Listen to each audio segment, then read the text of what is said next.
Mr. President, Mr. Plecnik?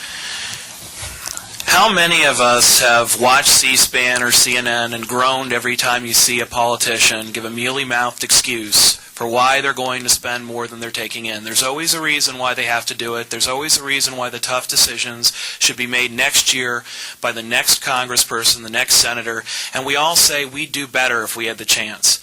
Well, sitting at this dais in a very small level, we have the chance to do better. We don't need to make excuses. We can pass a balanced budget, and many of us have offered solutions that would allow us to do so.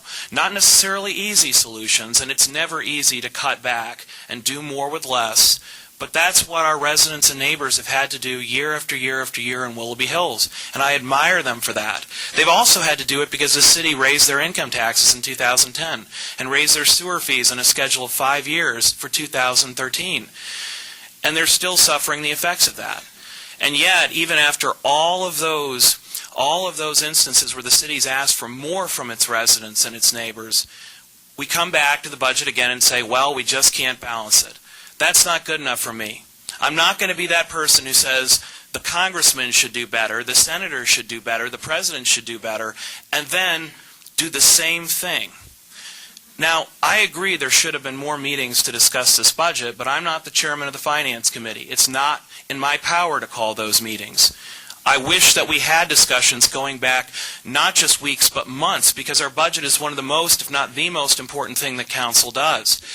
And I'd just like to say, to paraphrase, to take a word from a great councilman from our neighboring city of Wickliffe, Matt Jaworski, the time to deal with these tough issues is now, when we have a little bit of breathing room. If you wait until we're literally bankrupt, we're literally on the brink, we literally have no wiggle room whatsoever, it's much harder, because the decisions have to be made fast and furious with less time to consider them. Now, we saw our 2014 budget have less spent on police, less spent on fire, and a lot less spent on roads than necessary. Those are our three most important priorities: roads, police, and fire. And it would be an embarrassment to the city of Willoughby Hills to neglect those priorities. It would also be an embarrassment to the city to try to advocate for more debt or more taxes or more fees. What Willoughby Hills needs is a balanced budget. And that's what I'll support. But I will not vote for deficit spending. I won't vote for a deficit budget. I promised when I was first elected that I would be blunt, honest, and fiscally responsible. And tonight, that's just what I'm going to do. I'm going to be honest with you. A deficit budget is not a good thing, whatever anybody may say. And I will not vote for one.